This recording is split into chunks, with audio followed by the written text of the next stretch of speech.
Student, देखो बच्चों, इससे पहले वाली जो अपने एक्सरसाइज पढ़ रहे थे, एक्सरसाइज 8.2, उस एक्सरसाइज में मैंने आपको लगभग सारे क्वेश्चन बता दिए हैं। आई होप कि आपको समझ में आए होंगे और उसके कुछ एक्स्ट्रा क्वेश्चंस भी किए हैं अपन ने, है ना, किए हैं ना, यस।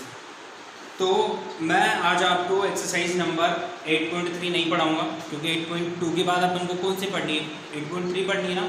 पर 8.3 जो है वो आपकी कोर्स से रिड्यूस हो चुकी है, डिलीट हो चुकी है, रिमूव हो चुकी है, ओके। तो इसको अपन नहीं पढ़ेंगे। अब आप बोलोगे कि सर आपने तो कहा था जब पोर्शन समझाया था तब कि ट्रिग्नोमेट्री अपन पूरी पढ़ेंगे, है ना, बोलो, कहा था ना मैंने, यस मैंने कहा था। और इसलिए भी कहा था ताकि ट्रिग्नोमेट्री जो है आपके फ्यूचर में काम आने वाली है अगर आप मैथ्स को ऑप्ट करते हो इन फ्यूचर, जैसे 11th 12th आप साइंस मैथमेटिक्स में पढ़ते हो तो। बट जिन सर्कमस्टेंसेस में भी प्रेजेंटली अपन पढ़ रहे हैं, ठीक है, जैसे अपन ऑनलाइन पढ़ रहे हैं और मे बी कि ये सारी की सारी एक्सरसाइज अपन को वापस से पढ़नी पड़े क्योंकि जब ओपन स्कूल ओपन होंगे आपको कुछ समझ में नहीं आएगा क्योंकि सारे बच्चे थोड़ी ना ऑनलाइन पढ़ रहे हैं। आपकी क्लास में से ज़्यादा अभी आप बुरा मानोगे, है ना, फिर बोलोगे कि सर आप तो क्लास में सुनाते हो जो कम पढ़ता है कि तो यहाँ ऑनलाइन भी सुनाना चालू कर दिया, है ना। देखो आपकी क्लास में से मैं आर के पुरम स्कूल की बात कर रहा हूँ, यहाँ पे आपकी क्लास में से ओनली 5 स्टूडेंट ने कॉपी चेक करने के लिए भेजी है मेरे पास, ओनली 5 स्टूडेंट। तो बाकी के बच्चे क्या पढ़ रहे हैं आई डोंट नो। और देखना मैं बिल्कुल भी उनका विवरण नहीं लूँगा। जो बच्चे यहाँ पे मेरे पास कॉपी सबमिट करने नहीं आएंगे मैथ्स की, साइंस की और इंग्लिश की, बाकी का तुम करो नहीं करो, पर बाकी का भी करना वैसे, पर मैथ्स की अगर आप लोग सबमिट नहीं कर रहे हो तो सोच लेना मैं बिल्कुल भी कोऑपरेट नहीं करने वाला हूँ आप लोगों से, ठीक है ना। तो कॉपीज़ में वर्क कंप्लीट करो और स्कूल में जो भी मैं आपको ग्रुप में डेट डाल रहा हूँ उस डेट पे यहाँ पे चेक करने के लिए सबमिट करो कॉपीज़ को।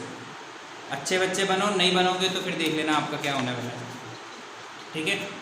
जैसे कि आप कहीं ना कहीं पढ़ रहे हो, आई डोंट, अब मेरे को पता है आप लोग कहीं ना कहीं पे पढ़ रहे हो, पर आपका कॉपी वर्क कंप्लीट होना चाहिए क्योंकि कॉपी वर्क कंप्लीट होगा तो ही यहाँ पे हमको रिकॉर्ड मेंटेन करना पड़ रहा है कि कौन बच्चे ने कॉपी चेक कराई है और कौन से बच्चे ने कॉपी चेक नहीं कराई है। तो अगर आप यहाँ पे कॉपी चेक नहीं कराओगे, स्पेशली आपकी बोर्ड की क्लास है, तो आपको पूरा रिकॉर्ड कंप्लीट करके रखना पड़ेगा। ये मैं पर्टिकुलर आर के पुरम के लिए नहीं बोल रहा हूँ, सभी स्कूल वाले बच्चों के लिए बोल रहा हूँ, ठीक है। यहाँ के अपनी जो तीनों ब्रांचें हैं, सॉरी तीनों जो भी ब्रांचें हैं अपनी, ठीक है, आर के पुरम, रंगबाड़ी और चंद्रसेन, तो सब बच्चों को बोर्ड की क्लास है आपकी, आपको आपका स्कूल रिकॉर्ड जो है वो मेंटेन करना पड़ेगा नोटबुक का, क्योंकि आप जानते हो आपके सेशनल मार्क्स जाते हैं, मानते हो ना कि 20 मार्क्स जाते हैं, तो उसमें आपको कॉपी रिकॉर्ड चेक किया जाता है, उसके बाद ही वो पूरे हाफ ईयरली के और इनके सबके मिला के भेजे जाते हैं। तो अभी से आपको बता दूं मैं कि कॉपी वर्क आपको कंप्लीट करना पड़ेगा तो ही आपके अच्छे मार्क्स आएंगे। तो कॉपी वर्क कंप्लीट करो। यहाँ पे आपको जो भी ऑनलाइन क्लासें पढ़ाई जा रही है प्रेजेंट टाइम पे, जो भी आपको समझ में आ रहा है कम से कम, ठीक है, जो मैं बोल रहा हूँ वो समझ में नहीं आ रहा, मानता हूँ, इट्स ओके, नहीं आता होगा तुम्हें समझ में, पर वीडियो को पॉज करो, जो भी क्वेश्चन करवा रखे हैं उनको नोटबुक में तो नोट कर सकते हो ना। ये मेरा जो पढ़ा रहा है, जो मैं आपको पढ़ा रहा हूँ वो समझ में नहीं आ रहा है आपको, बट कम से कम जो बोर्ड पे दिख रहा है वो तो समझ में आता होगा। और वो भी समझ में नहीं आ रहा हो तो आपने पूछा आज दिन तक कि सर ये चीज़ मेरे को समझ में नहीं आ रही है। कुल मिला के आपको कॉपी वर्क कंप्लीट करना है, करना ही है, गेटिंग। आज अपन पढ़ेंगे नेक्स्ट एक्सरसाइज, और नेक्स्ट एक्सरसाइज में आपका जो टॉपिक है एक्सरसाइज नंबर 8.4 के लिए ट्रिग्नोमेट्रिक आइडेंटिटीज़। देखो ये क्या होती है ट्रिग्नोमेट्रिक आइडेंटिटीज, लिखा हुआ है इसमें सबसे पहले मैंने sine square theta plus cos square theta is equals to 1, ठीक है। देखो आइडेंटिटीज का मतलब क्या होता है, जैसे कोई इक्वेशन होती है अपने, उसमें 2 पार्ट होते हैं, लेफ्ट हैंड पार्ट और राइट हैंड पार्ट, होते ही नहीं होते, ये लेफ्ट हैंड साइड और राइट हैंड साइड होती है ना, तो ये दोनों पार्ट इक्वल होते हैं। उसी तरीके से सेम आइडेंटिटी होगी, इधर वाला पार्ट जो है इधर वाले पार्ट के इक्वल होगा। कैसे होगा मैं आपको एक को सॉल्व करके बताता हूँ।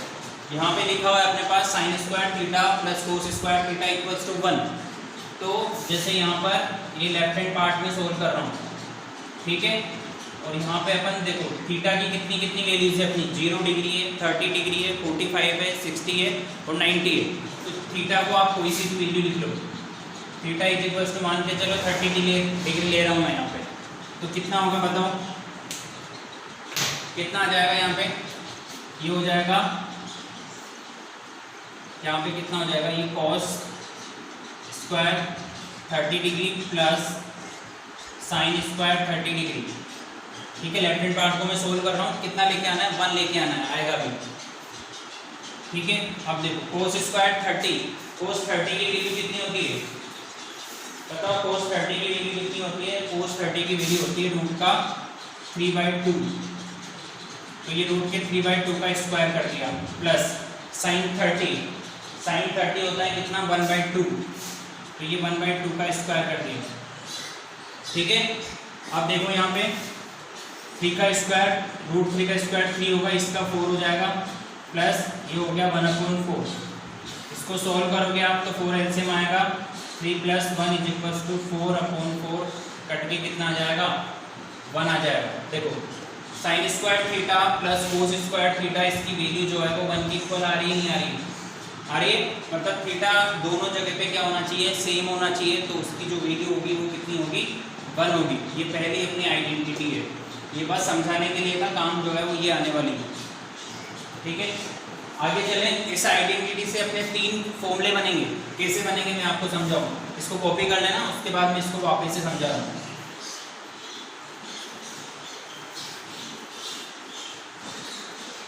देखो ये थी अपनी, अब इन दोनों का सम तो कितना होता है, 1 होता है। अगर मुझे साइन स्क्वायर थीटा का मान निकालना है तो क्या होगा बताओ, साइन स्क्वायर थीटा = क्या होगा, 1 माइनस, इसको कहाँ भेज सकते हो आप, इधर भेज सकते हो। तो क्या हो जाएगा, ये साइन स्क्वायर थीटा = क्या हो जाएगा, 1 माइनस कोस स्क्वायर थीटा। अगर मुझे किसका मान चाहिए, कोस स्क्वायर थीटा का मान चाहिए, तो अब किसको उधर भेजेंगे, साइन को। तो क्या हो जाएगा, ये 1 माइनस साइन स्क्वायर थीटा। तो पहले इनइक्वालिटी है, इससे अपने पास 3 फॉर्मूले बनेंगे, फर्स्ट फॉर्मूला, सेकंड फॉर्मूला और थर्ड फॉर्मूला। अच्छे से देख लो इसको, अगर एक इनइक्वालिटी याद होनी चाहिए, उसकी हेल्प से अपन को क्या बनानी है, दूसरी इनइक्वालिटी बनानी है। ठीक है, और उसी की हेल्प से क्या बनानी है, तीसरी। इन दोनों को प्रूफ करके बता दिया मैंने कि ये बन कैसे आएगा, आएगा ना। तो ये पहले इनइक्वालिटी थी और इसकी ये दोनों जो है इसी से बन रही है। अब आते हैं अपन सेकंड पे। ठीक है, ये इसका ए पार्ट हो गया, ये इसका बी पार्ट हो गया। ऐसे देखो 9 फॉर्मूले बनेंगे। सेकंड में है, सेकंड जो है वो अपन दूसरे पेन से लिखते हैं। ये होती है sec square theta minus tan square theta = 1। क्या होती है, sec square theta minus tan square theta = 1। ध्यान रखना है यहाँ पे, इधर सबसे पहले वाली में प्लस में आएगा, बाकी दोनों में जो है वो माइनस में ही आएगा। तो sec square minus tan square theta = 1 होता है।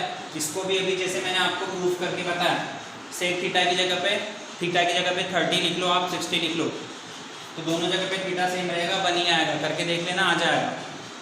अब यहाँ पर इसकी सब इनइक्वालिटी देखें यहाँ पर, तो सेक स्क्वायर थीटा की जो वैल्यू निकालेंगे वो होगी 1 + टेन स्क्वायर थीटा। ठीक है, इसकी हेल्प से, इस सेकंड की हेल्प से अगर आपको सेक थीटा की वैल्यू निकालनी है तो क्या होगा, sec square theta = 1 + tan square theta. और अगर आपको टेन स्क्वायर थीटा की वैल्यू चाहिए तो ये माइनस का इधर जाएगा और ये इधर आ जाएगा, मतलब क्या होगा, सेक स्क्वायर थीटा माइनस का 1। ठीक है, तो टेन स्क्वायर थीटा क्या होगा, देखो ये माइनस का था, इधर जाएगा, प्लस में हो गया, ये 1 था, इधर आ गया, माइनस में हो गया। तो ये इसके अगले फॉर्मूले होंगे, ये ए और ये बी पार्ट। तो ये दोनों फॉर्मूले आपको लर्न करने हैं।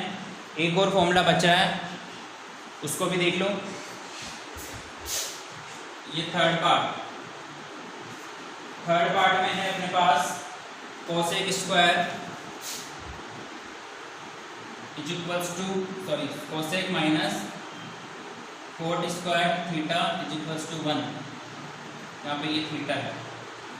देखो ये सेक और टेन में रिलेशन है, ये कोसेक और कोट में रिलेशन है, ये पहला वाला कोस और साइन में रिलेशन था। तो यहाँ से कोसेक को क्या लिख सकते हैं बताओ, कोसेक स्क्वायर थीटा = लिख सकते हैं 1 + कोट स्क्वायर थीटा। और अगर कोट स्क्वायर थीटा की वैल्यू निकालनी है तो क्या लिखेंगे, कोसेक स्क्वायर थीटा माइनस का 1। तो ये मेन फॉर्मूला हो गया और ये इसके सब फॉर्मूले होंगे। तो इस तरीके से देखो 3, 3, 6 और 3, 9 आपको सिर्फ 3 ये वाले फॉर्मूले याद करने हैं जो बॉक्स में बना रखे हैं मैंने, फर्स्ट वाला, सेकंड वाला, थर्ड वाला। इसकी हेल्प से ये दोनों बन जाएंगे, इसकी हेल्प से ये दोनों, और इसकी हेल्प से ये दोनों। ठीक है, तो इन तीनों फॉर्मूलों को अच्छे से लर्न कर लेना और ये बाकी के सब फॉर्मूले भी बना के देख लेना। इसके बाद अपन कल की क्लास में पढ़ेंगे। और कॉपीज़ वर्क कंप्लीट करो, आप अच्छे बच्चे बनो, मुझे पता है आप बहुत अच्छे बच्चे हो। ठीक है ना, थैंक यू।